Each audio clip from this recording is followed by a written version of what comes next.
Shalom. What's going on, guys? I know it's been a while.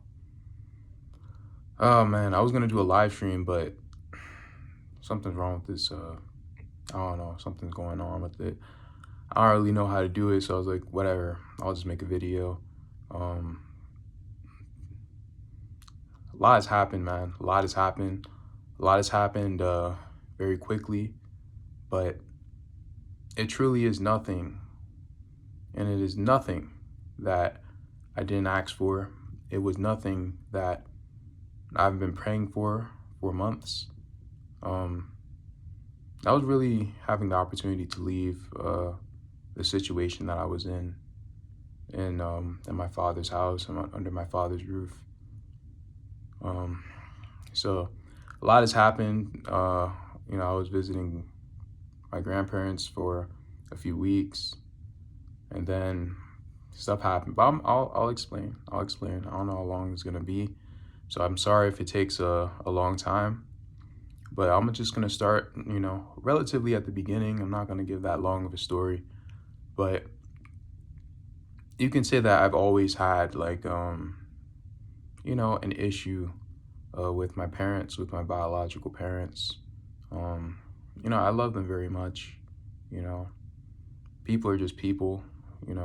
I forgive them, but they simply they were not able to give me everything that I truly needed, because what I truly needed was support.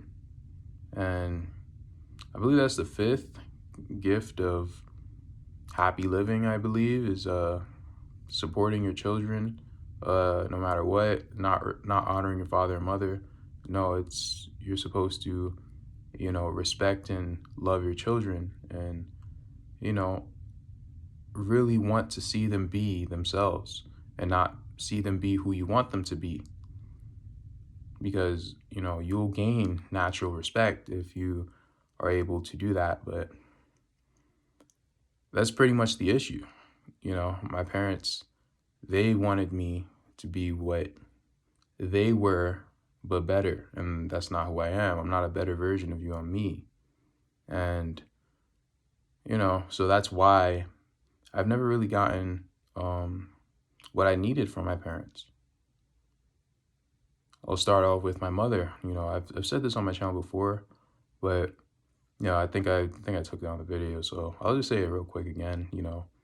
I grew up in my house. My mother, she she married my father. They met each other on the street. Not the best idea for both parties involved. My dad, he was just like getting into the whole Hebrew Israelite stuff, and my mom, she was just happy that someone would take her. Being almost 30 years old with two kids already. My father was, happy he could find a woman who claimed to be willing to, to so-called follow the truth. But,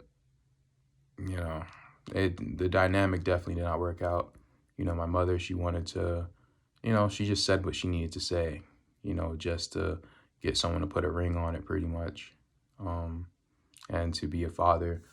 But, it didn't work out that way. By the way, it's super dry in this place that I'm in right now. Like, the humidity is so low compared to New York.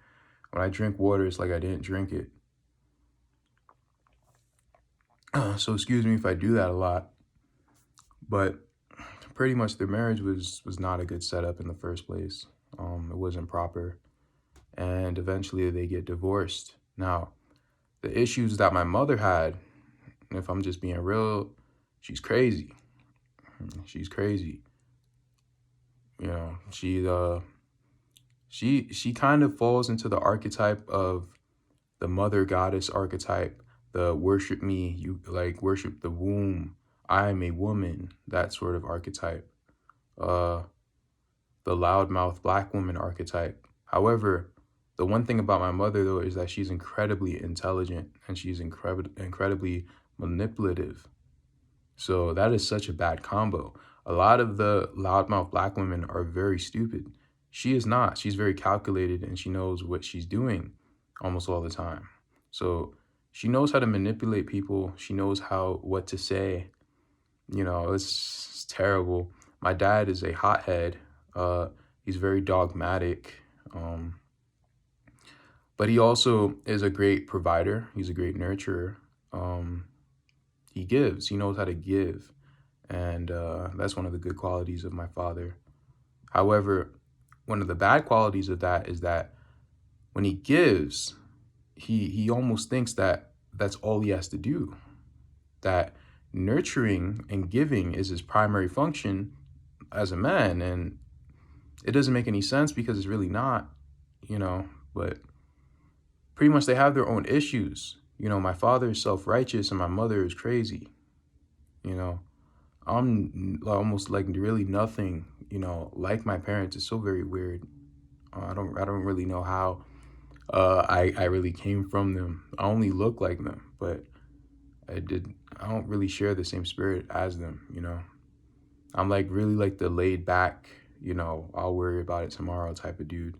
My dad is really like, extra super responsible, which is a good quality, but I'm just not like that. I'm just more like I'll live I'll sleep in nature and just chill with the rabbits. I'm not trying to, you know, inspire to be some big shot millionaire. Like I don't believe in all that. Like that's just a bunch of work. Um but anyway, I have a very different personality from both of my parents. Both of my parents have, issues, and my mother, she's delusional, so she doesn't really believe that she's crazy. Of course, who would think that they're crazy, right? And my father, he's very self-righteous. I'm a Hebrew Israelite. So I'm better than everyone else, and so he doesn't really see the meaning or which not the meaning or the benefits of self-reflection, uh, self-improvement, self-awareness. These terms are almost offensive to him, and that's literally the opposite of my personality. Uh, my father's really hot-headed. I'm really nonchalant. He used to tell me that as a child, like I hate how nonchalant you are about everything. And then years later, he ends up telling me, "Wow, it's actually pretty good not to take things seriously." And I'm just looking at him like, "It took you that long? I figured this out. What as a child?" That's also why I try to tell people like, age has nothing to do with wisdom. Wisdom is about you being able to learn, how much you're able to learn after falling. It is not about how long you've been falling. It is about what you've learned after falling and how well you can retain it. It has nothing to do with how many times you have fallen. It should not take you 40 plus years to realize that you should not be taking life so seriously. People are like, life is so hard, life's not a game. Okay, if that's what you want to believe, you know, but whatever. Anyway, uh, my mother, and that isn't to say that, my father, listen, I can't repay my father for what he's done for me, because my mother, she received custody after the breakup. She received custody of me and my younger sister. And I'm not gonna get into detail about what interactions occurred regarding that, but I'll tell you this. I always smelled like cigarettes. I was malnourished. She brought a different man home every week. I would hear them having sex sometimes. Um, Walked in on them one time. It was pretty disgusting. It's a pretty disgusting situation to be in. Um, Let me see. I didn't go to school. She really messed up my teeth. It took me so long to get my teeth right, but my teeth were halfway rotten. And these are my adult teeth. They're not my baby teeth. These are my adult teeth. Um, and last, she was a drug addict. It was really bad, bro. It's really bad. Um, and on top of that, she doesn't feel like she did anything. So, as I said, delusional and crazy. So because of this, the courts, they decide to give us to our father. Now, this is where I give my father credit because he used his agency and he prayed to the Most High that if you give me my children, I'll teach them about you, which he did. He definitely pulled us out of that fire because if we stayed with our mom, I don't know what I'd probably be in jail right now. My father instilled a lot of discipline in me. He taught me the scriptures. He taught me many things, taught me a little bit about manhood, not too much. Some of the stuff I had to figure out on my own because my father didn't have a father to teach him really. So I had to figure stuff out on my own. When I say my own, I just mean not through him.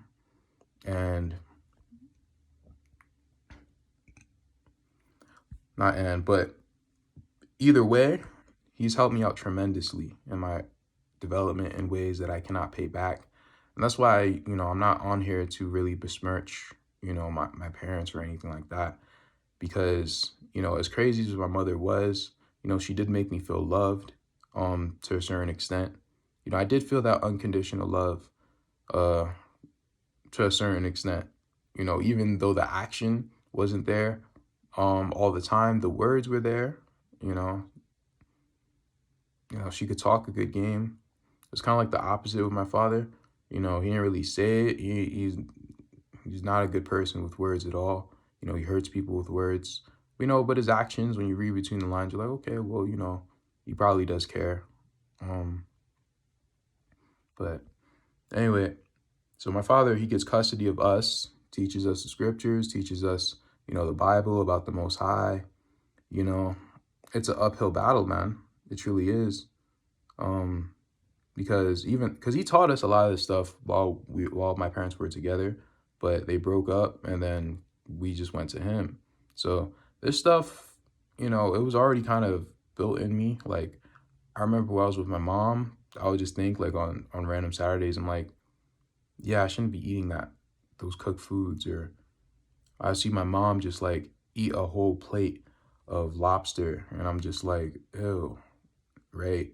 I still ate some. I don't remember how it tastes, but it still felt, it didn't feel right. Nothing ever felt right. It didn't. It felt like I was being shamed almost when I would partake in some of this stuff. It's almost like something is watching me, like, and looking at me with disappointment while I'm engaging in some of this stuff. So listen, man, I kind of had a decent moral compass even before, but my father was able to help me articulate that by bringing me the scriptures, right? And, my father didn't do everything right. He kind of really messed with my self-esteem at an early age. I had trouble reading at an early age. And, he just said very, very mean things to me. He would try to like, he would almost assume that I'm just like a nigga on the street. Like, that's how he would treat me as a child. Because, I guess he just doesn't want me to be one. But, you cannot parent with fear or with a heavy hand, especially you not knowing the child. Like, I'm not that type of kid, but you're going to treat me like I am, like I'm some thug. And you don't treat children in a one size fits all. You have to know who your child is. And this is not something my father was interested in even today. He's never been interested in knowing exactly who I am or my little sister are as individuals. He thinks that there's just one way to parent and it depends on how well you do it. No, there's a way to parent for each individual child because each child is an individual, right? So it was kind of rough in that regard. But it was at that moment that I really started to see that, the Most High would start to step in and a lot of the places where my father would start to mess up in my teenage years. He would lead me to the right people. He also just gave me a brain in being able to analyze certain situations and being able to get the best out of that situation. you know. He just blessed me with that gift to be able to do so. So I'm able to pretty much pick up on stuff fast and make less mistakes because I don't like making mistakes. You know, it feels embarrassing to make mistakes. Um, and as I started to continue to grow up, you know, I noticed that my father more and more, uh, he kind of got less patient. I would clash with him because I just noticed that I'm not really able to be, you know, myself. He wants me to be a doctor and all this other shit. And I'm just like, dude, I don't want to do that. I'm not really good at that stuff. Right. But then again, that goes back to not knowing your child. You think that everything is just about getting, you know, a well-paying job. You don't really have to like it. You're just here in Babylon and everything is doom and gloom until Christ comes back and saves us. That's not what this is about. But according to him, that is what it is about. So, you know, I believe during that time, even back then, before I knew what I knew now, I believe in enjoying what you have out of life. You know, if you're going to live, why would you do something you don't want to do? Why would you do that? I don't want to be a doctor. I don't want to be a lawyer. I don't want to be all this other garbage. I don't want to do that. And honestly, I really don't want to be in the system. But, you know, whatever, if I have to, then, you know, give me the opportunity to choose that. That's just one example, you know. Listen, man, fathers and sons, they clash all the time, but the truth of the matter is that uh men are supposed to be out of their house by 13 or 14 years old. They're not supposed to stay. That's because men become men around that age. You know, they're not supposed to stay in the house. All that other stuff about, you know, you being 50 years old in your father's house, all that stuff came later. You know, that came after. I understand that stuff's biblical, quote unquote, but that wasn't in the beginning. There's a lot of things that are biblical that are not necessarily righteous. And that is where the real divide began to happen. Because when I came into really learning a lot of this other information, you know, a rift started to occur. But I'll get to that. Slowing down, my father, I would depend on my father for all of my like my spiritual, you know, guidance and things of that sort. But around October of last year, I think 2019, you know, that's when my awakening occurred, and I just started to study out of nowhere. You know, I never used to study them. I didn't. Guys, I tell you, I was not a studious person. You know, even now, I'm not really that studious of a person. I just find an interest in it now. So I do study it, but I'm not a studious person. I'm not up all night reading books. Like, I'll literally just skim things and think about it and meditate on it and then put pieces together. But I'm not up all night doing stuff like that. It's just not me. Like, I'm kind of like you know, if you remember the life path number video that I did, you know, if you look up life path number 3 and 9, they're kind of like just the natural talents, but they're lazy pretty much. And that's pretty much me. Like, it's just I'm just able to look at things, wing it, and I'm just right sometimes. Like, I don't know. I don't know, man. And when I'm actually able to apply myself, then you'll see a big difference. But whatever, that's a totally different subject. Um, what was I saying? Oh man, I forgot. I think I was speaking on, I don't remember. Sorry about that. I don't remember. But getting back on, I don't remember what was the last thing I was talking about, but you know, my father would clash on the career paths and things of that sort. Oh yeah, I remember now. I was that's when I started my awakening. You know, I started to look into more than just the 80 books of the Bible. And I started to know that, wow, there's actually other texts out there. And of course, at first I fought against it, but then I thought to think about it. You know, as I said, one of my when I believe and what people told me, one of my greatest strengths is being a critical thinker. I just had to think of it critically. How how is the Most High going to punish me for reading other books. Why don't I just ask him if the book is real or fake? Wouldn't he want me to ask him, right? And I just thought it, logically, like, well, it's a book, bro.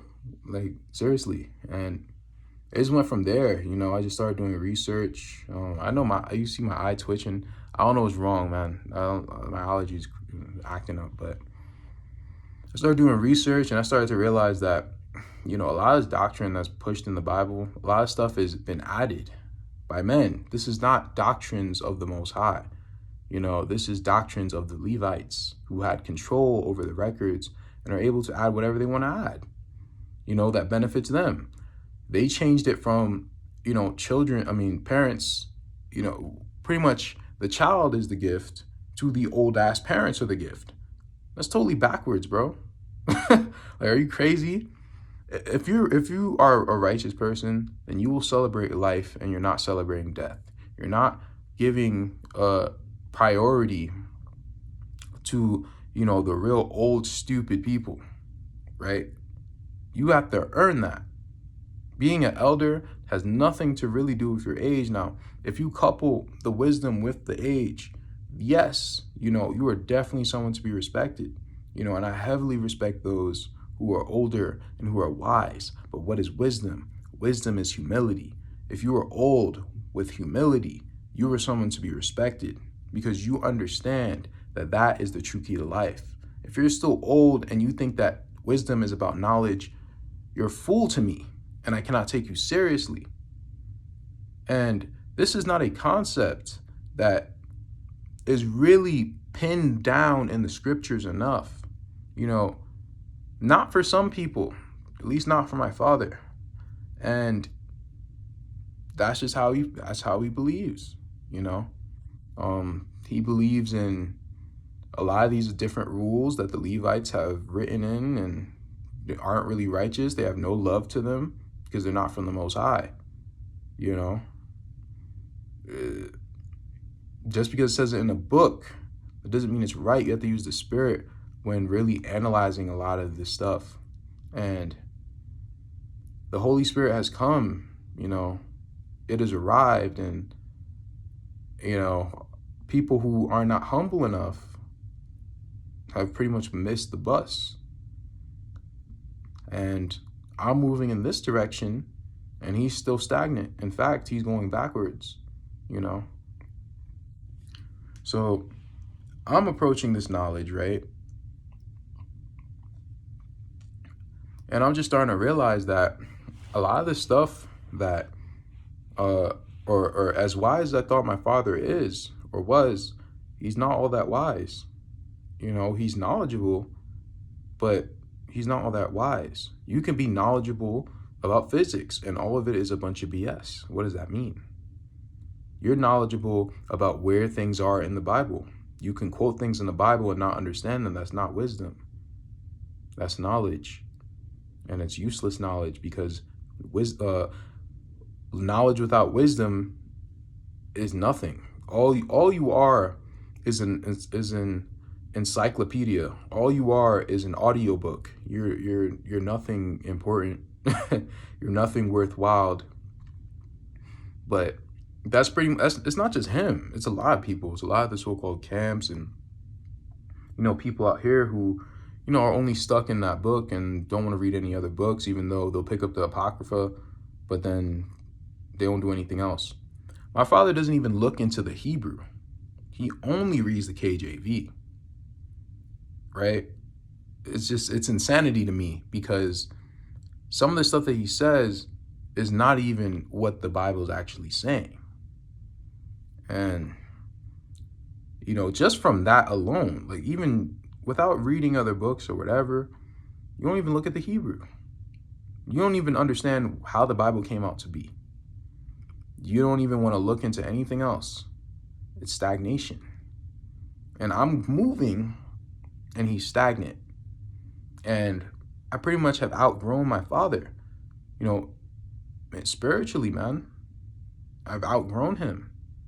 And when someone has outgrown another person, they're not going to want to be around them any longer. And when someone has outgrown you, you're not going to want that person to be around you, because that person is going to remind you of your flaws. And that is when this whole thing started.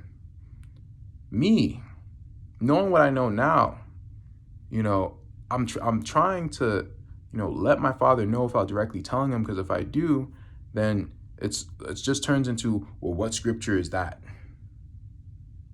It has to say it black and white in the KJV Bible, otherwise I'm not accepting it. Doesn't matter if it makes sense or not. Doesn't matter.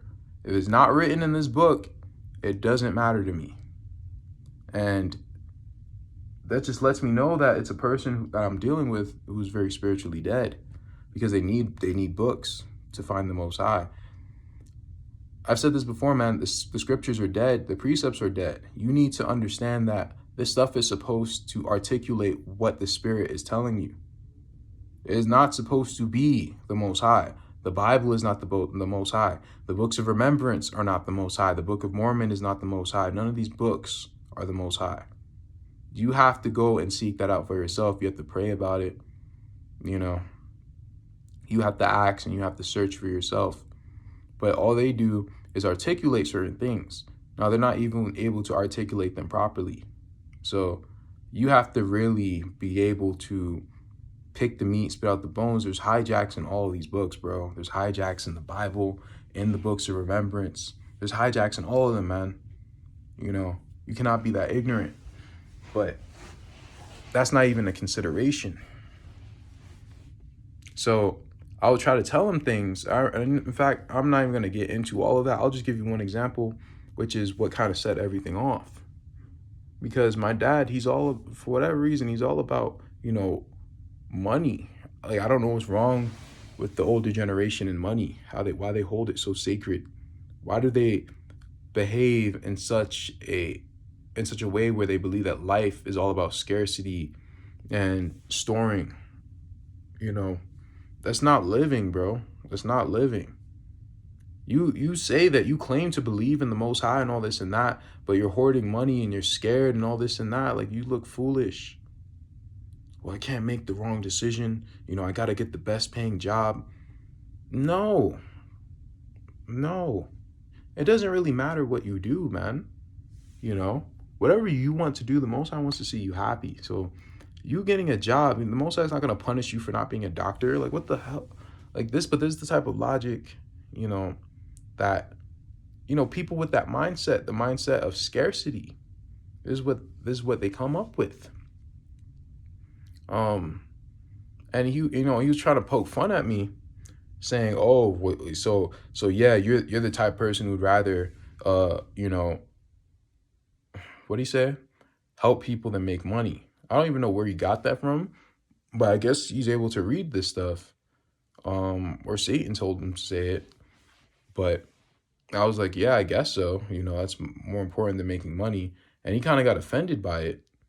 And in fact, by the way, my father is pretty rude when he speaks to me. He talks all about respect, but he doesn't give me any respect.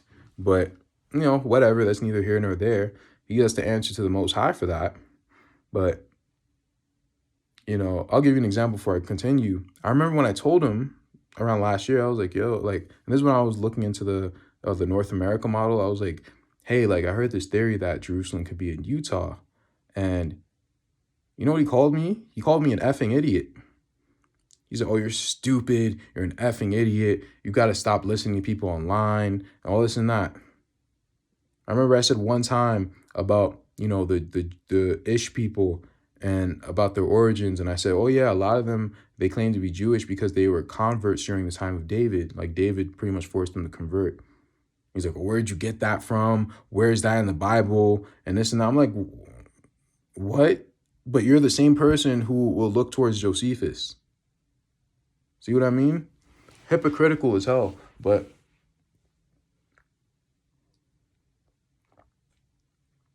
hey, I guess respect only works one way, right? Children only have to respect parents. Parents don't have to give a damn about a child, right? Even though I'm, 25 years old, you can still talk to me like that. You can still talk down to me, you know, say whatever you want to me, right? That's good, right? You can spit obscenities at me, but I've never even said, I never even thought about saying it to you, you know? Okay, if that's what you think. Uh, every situation is really supposed to be mutual. Yes, there is a hierarchy. I understand that. I preach that. There is a hierarchy, but you're supposed to look at other people like you're the same. The hierarchy is something that is in the back of your mind, but it is not the primary thing, you know. It is not ran off of the hierarchy, it's ran off of love. And because you love them, you will respect the hierarchy. It is not you because you respect the hierarchy, you love them. No, it's not like that. I wouldn't even dream about saying that to my father. Why? Because he has helped me, because he has given me things that, no other person could give me. He pulled me out of the clutches of my mother, right? So I respect him to a certain degree because of that. And I wouldn't even dream about saying anything like that to him. He, on the other hand, he thinks, well, you're my property, you're my slave, so I can say what I want to you. So getting back to what I was talking about before, and I asked him, like, which one would you rather do? Would you rather help people or make money? He's like, well, of course I'd make money, right? Of course I would do that. And all I said was, well, I don't think you mean that. Now, the reason why I said that is because that's very true.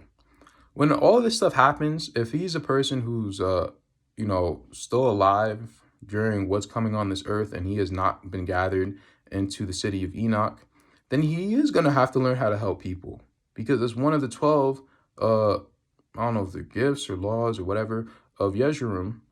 You will have to help people. You will have to do that. You will have to drop your pride, thinking that you're big and bad because you're one of the children of Israel. You're going to have to do that. So I said that for his sake. And, then he gets mad at me because now he feels like I'm making him, like feel like he's lesser than, or I'm more righteous, or I'm making him, feel like what he feels, which is greedy. That made him feel like he's greedy.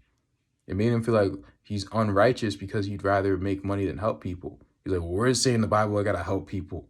Or we're not in the land of Israel. I don't gotta give alms to people. It says know who you're giving good to. And it's just like, you could say that about any damn thing. Seriously, how for the people who like to donate to me, do you guys really know me? No, right? So when it says know who you're doing good to, how do you ever know anyone? That's not what it means. That's not what it means. And when you read other scriptures, when you read other books, we even gave to the other nations when they asked us. And you're talking all this nonsense. Seriously, man. Like, and you don't even, in other books, when you actually give to people, when you give alms to people, you're storing your riches in heaven. You are washing away your sins. So giving alms is very important. Helping people is very important. But you wouldn't know that because you're only in this book and you're not even reading it properly, because you would get that, yes, you are supposed to do that. It never said only give to the Israelites. It never said that. Never said that. And in fact, we brought strangers into the land. So if everyone's mixed up now, then how are you going to give? What, that rule just doesn't apply anymore? And it's not even a rule. It's up to you. But for you to come at me because I said that, that means that there's some sort of insecurity and hatred in your heart.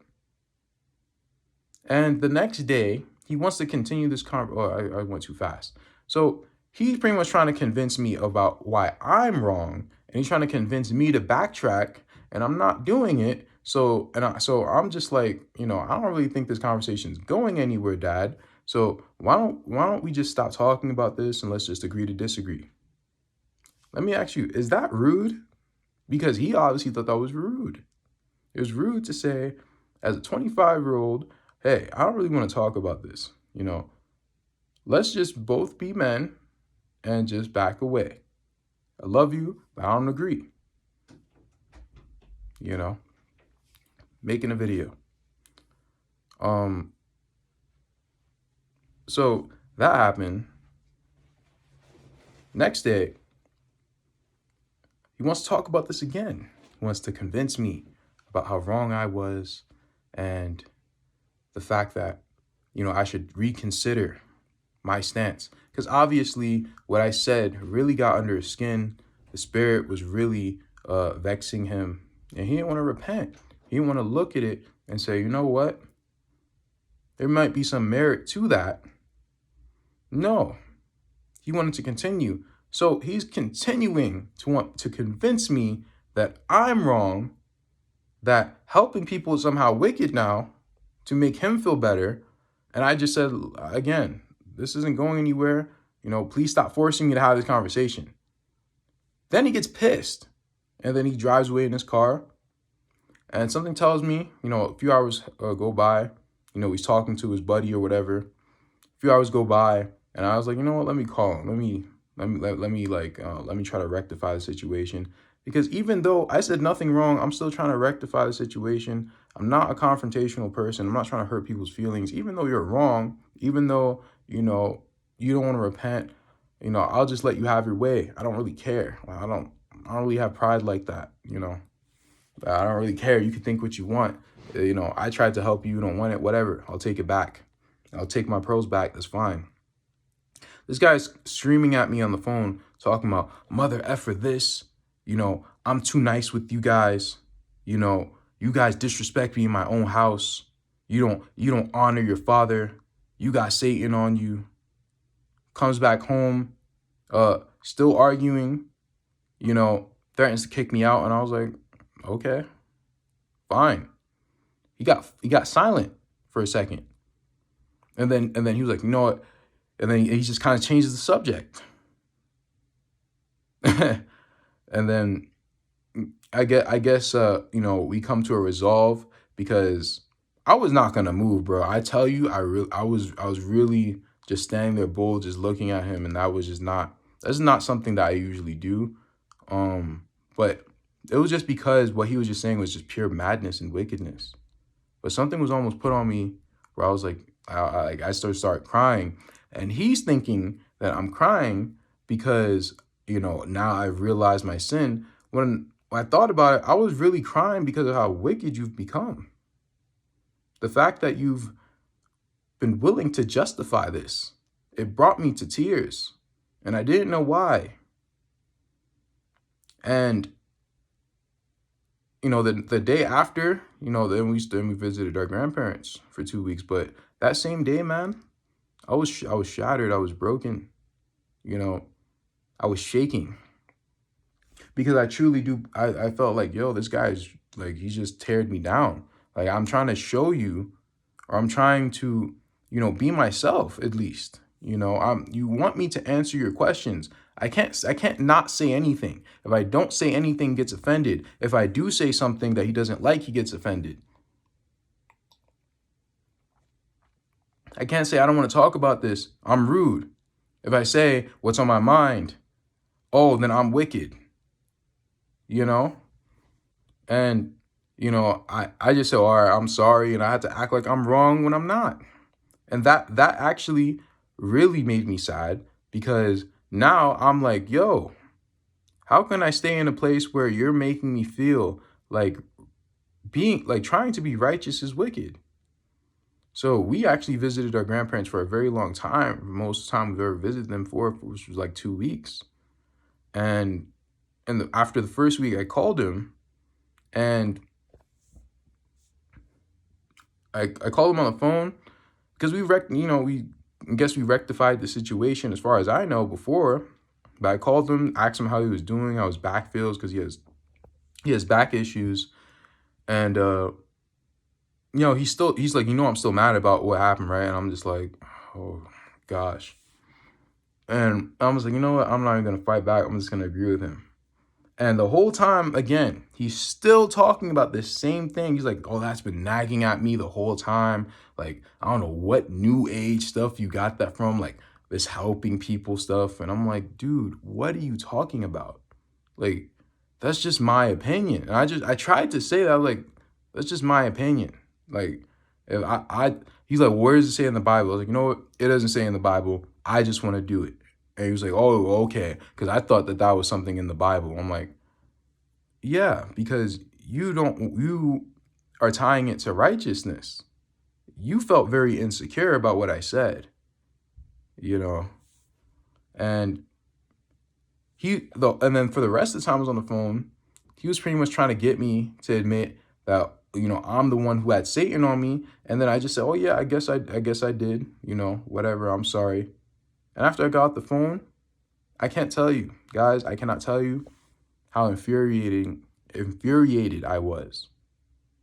I was pissed. I was punching my bed. I was about to punch my grandparents' wall, but I was like, let me not do that.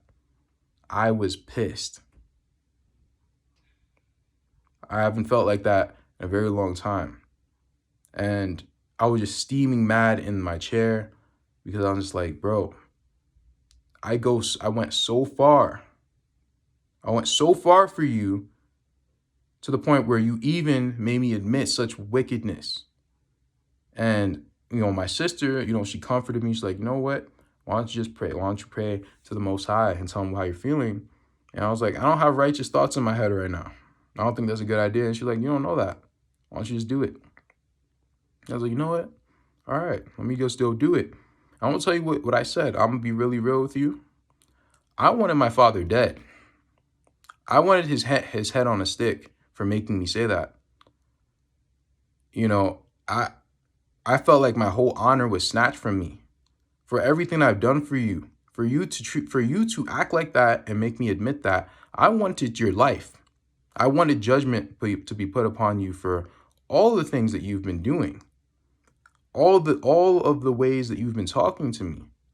I wanted you gone. And afterward, I felt better. Okay, I thought, oh man, like I'm gonna get punished for this. No, I felt better. I felt like I was heard and I felt like I was respected. And I said, I'm not going back to that house. And I felt, okay, you don't have to. And then I felt better. But I just didn't know what I was going to do.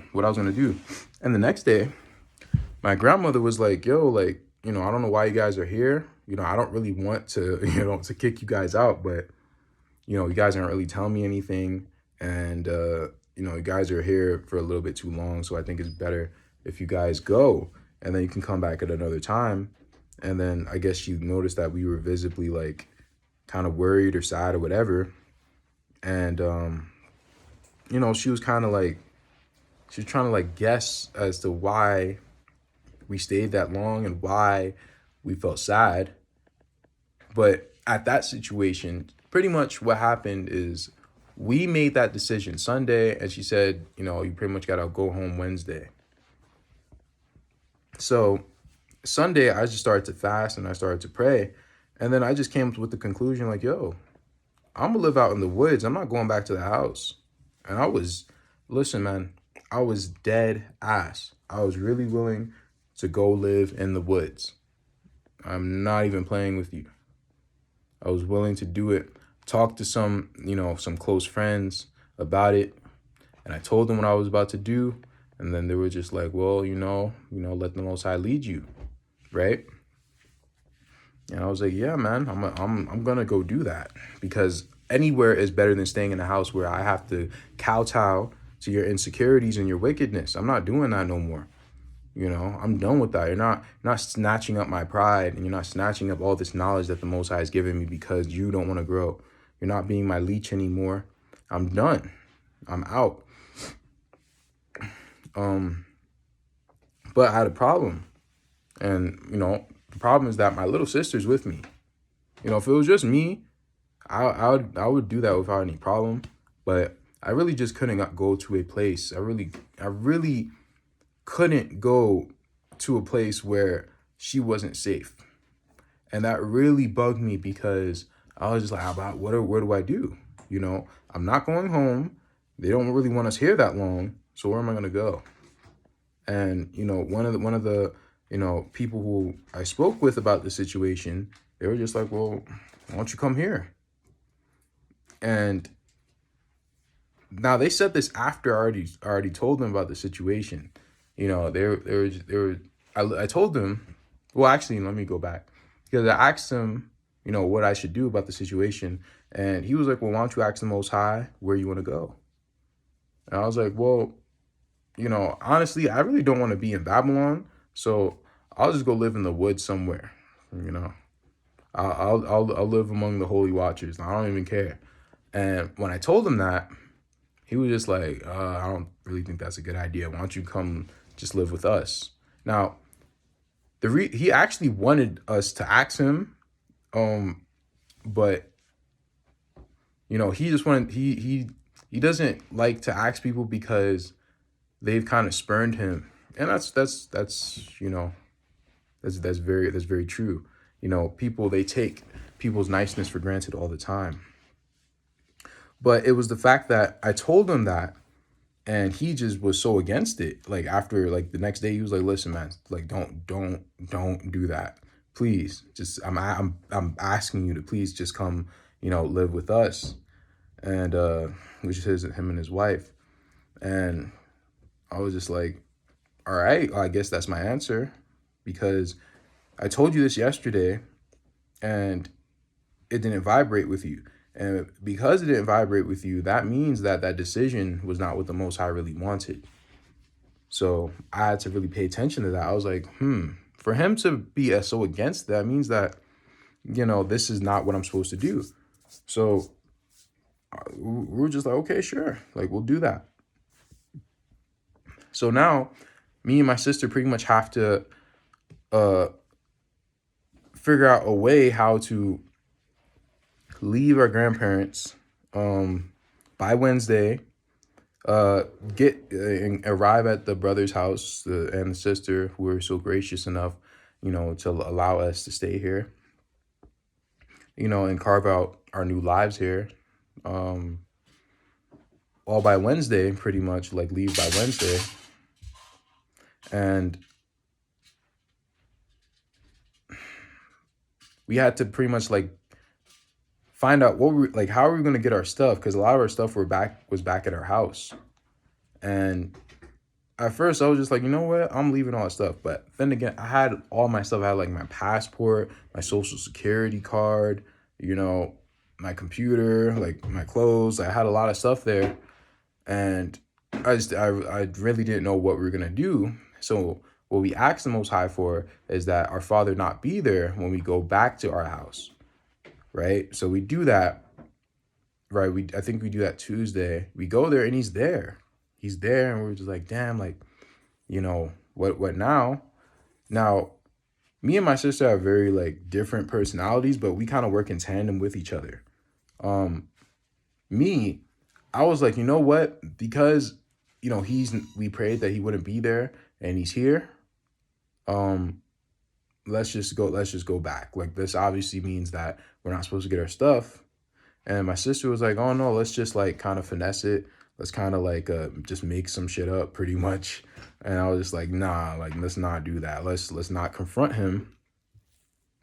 And I was just like, nah, we're going pretty much. And that, I wouldn't say it's a mistake, but it was, I'll just tell you. So we leave the house, go back to Yonkers, 2 hour trip, you know, 2 hours to get there, 2 hours to go back. And then we're realizing, yo, we need that stuff. We need our social security card. We need our information. You know, we need that stuff. So we had to go back. And I was just like, damn, all right. So what are we gonna do? Because I haven't spoken to him since that phone call that I had with him.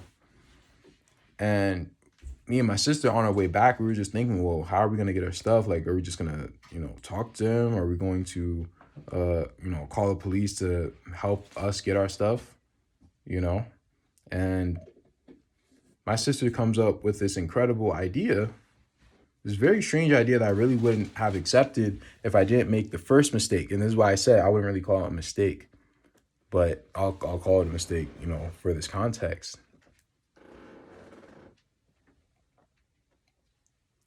If we didn't do the first thing, if I didn't mess up the first time and, just would have just approached him and just told him, or followed whatever plan my sister had, and probably would have already had her stuff.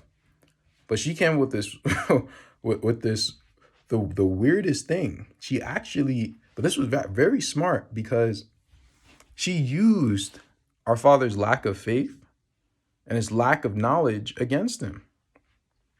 She said that the reason that we did not call him is because we had the coronavirus and we were too sick to call him. And we were supposed to be quarantining in our grandparents' house, but we needed more stuff. And I'm supposed to be working on getting my driver's license. So I was like, all right, and I guess we can get our stuff, like our identification from him by saying, oh, and we're just going to go to the DMV up there. And it worked, bro. It was just like, it was incredible. And the reason why I'm against it, because I don't really like lying, right? I don't like doing stuff like that, but it made the most sense because my father's the type of person, I'll give you an example. If I were to pop my tire twice, right? The first time I were to say that, oh, I was popping my tire because I was riding around in a warehouse full of glass. Then he would yell at me and say, well, why were you doing that? You shouldn't be doing that. In fact, I'm never paying for your tires again. Or if I were to say, well, someone slashed my tires, he's like, oh, wow, I'm sorry about that. It's going to be okay. How would you know which one happened? It's predicated on what you know. Now, what is the incentive of me not lying to you? If anything, you pretty much, you chastise me for telling you the truth, for being truthful with you. And that's why, like, it tells you in Proverbs, deal with a fool according to his own folly for a reason. You're not supposed to treat people who act foolish the same way how you treat everyone else. So, I didn't want to do it, but honestly, it was the best thing to do. And the fact that he believes in all this, coronavirus, all this nonsense, that was his downfall. That's what really messed him up. He really believed it. Now, the thing is that obviously came from the Most High. Like, it's not just him.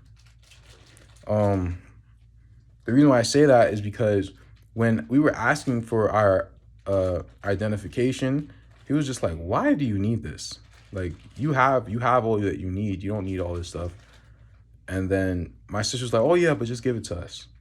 And he just gave it to us. And I'm just like, what? So he gives us all of our stuff and we leave his house. And he thinks that we're just going back to our grandparents to quarantine. When what we really did is we just left. We really left his house. Now, what he said something that was very key while he was talking to me. Because again, he wants to lecture me again. And he was like, wow, like, I thought you guys were actually going to leave. He said, I thought you guys were just going to come one day and get your stuff and just bounce. And I was just like, oh yeah. No, we're just really sick. Now, I really just wanted to tell him. I was like, listen, we're out, bro. I wasn't going to tell him why or anything like that. I was like, listen, we out. But again, how my father is that he kind of chastises you and punishes you for being upfront. And I know that he would not have let us leave that house without being petty about it. So it was definitely the right thing to do. as weird as it sounds, um, I'm just disappointed. But this is how things ended up, man. And we received a lot of help, from a lot of different peoples.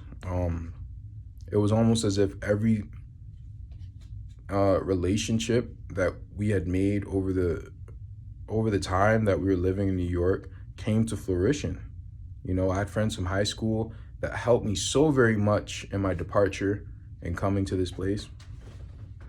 Um, So-called Gentiles, Chinese people, um, if, quote unquote Gentile, but yeah, it's almost like I experienced love from everyone except for the person who's a practicing Hebrew Israelite. Ain't that a bee? Ain't that something, bro? Man, we really gotta understand what is truly important. Is it the law that's important? Of course it is. The law is the law of the universe. But without love, the law, it means nothing. With love, then you can start to begin to do something. Because with love, then you can open yourself up to many more things, not just the law, not just a book. You can really start to want to know someone and to want to know everything that they want, and not just a rule book. It's more than that, man. You need to be filled with the Most High Spirit. But in order for you to be filled with His Spirit, then you need the right vessel. And you need to clean your vessel out and input love as a placeholder so that the Spirit can come in. But, it's just funny that we received help and just an overwhelming wave of love from a bunch of, quote unquote Gentiles and wicked people. I just find that to be very ironic. We told our grandparents before we left. They were very supportive. They supported us. They were just like, you know what, we understand. I was just like, you understand? But yeah, they understand. Our older sister, very, very sweet to us.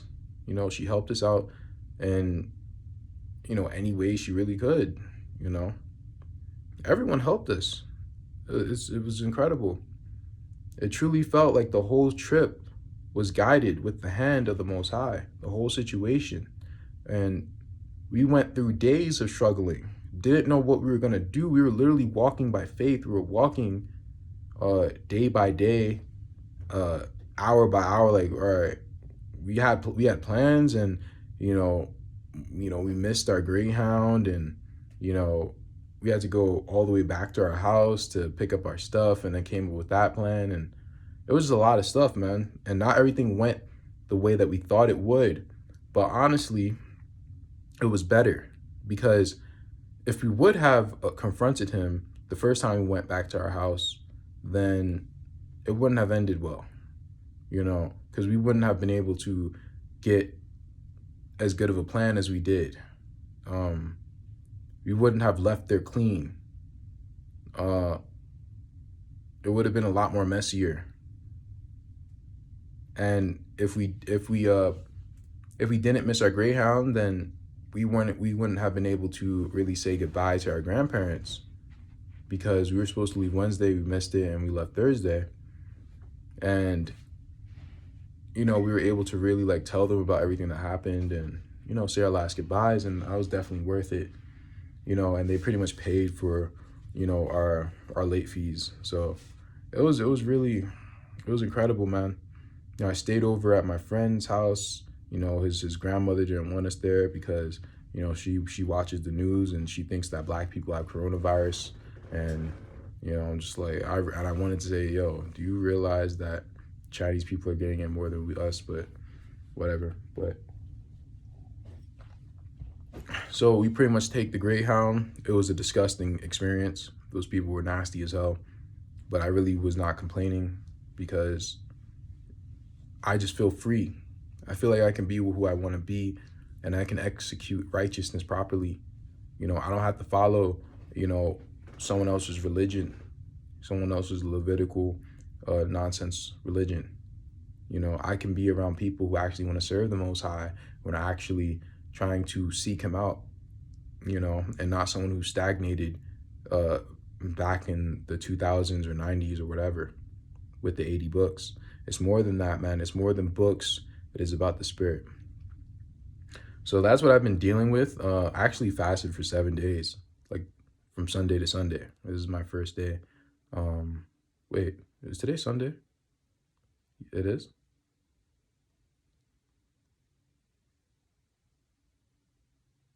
Yes. Was I supposed to? Dang. What day did you start fasting?